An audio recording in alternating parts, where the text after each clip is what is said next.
आज खासै खान मन छैन पेट गडबड भएको हो कि जस्तो भइरहेछ आज चाहिँ अब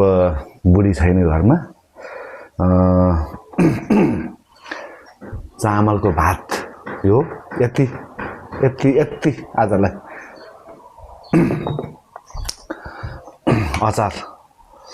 के को होला टमाटर प्याज पनि छ यसमा के होला त गाइज यो तपाईहरुले नि खानु भएको छैन पनि है यति आजलाई यति नै मासको दाल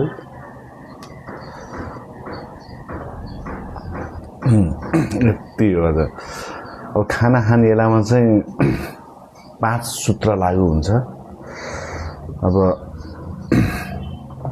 एक नम्बर भनेको कुरा धेरै बोल्नु हुँदैन खाना खाने बेलामा है धेरै बोल्नु हुन्न अर्को भनेको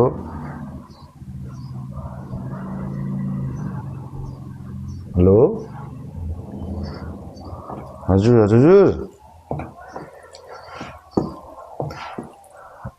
म त यहाँ अब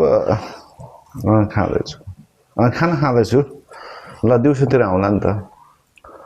अर्को कुरा भनेको खाना खाने बेलामा मोबाइल हेरेर खाने बानी मोबाइल चलाउने कुरा गर्ने बानी राम्रो होइन ल सुरु गरौँ है त हजुर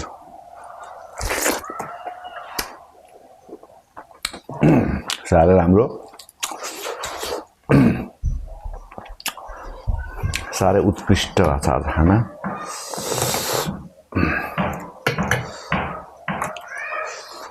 अब अकबरे खुर्सानीको सिजन गयो है सुकेको खुर्सानी सुकाएर राखेको छ जोगाड गर्नु पर्यो टक्क यो अब यस्तरी अचार मोल्ने हो हैन टक्क लाएर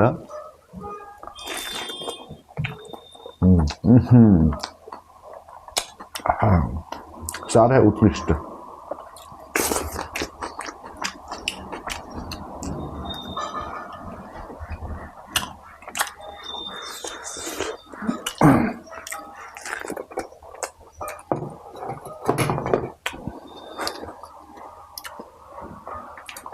मासु यति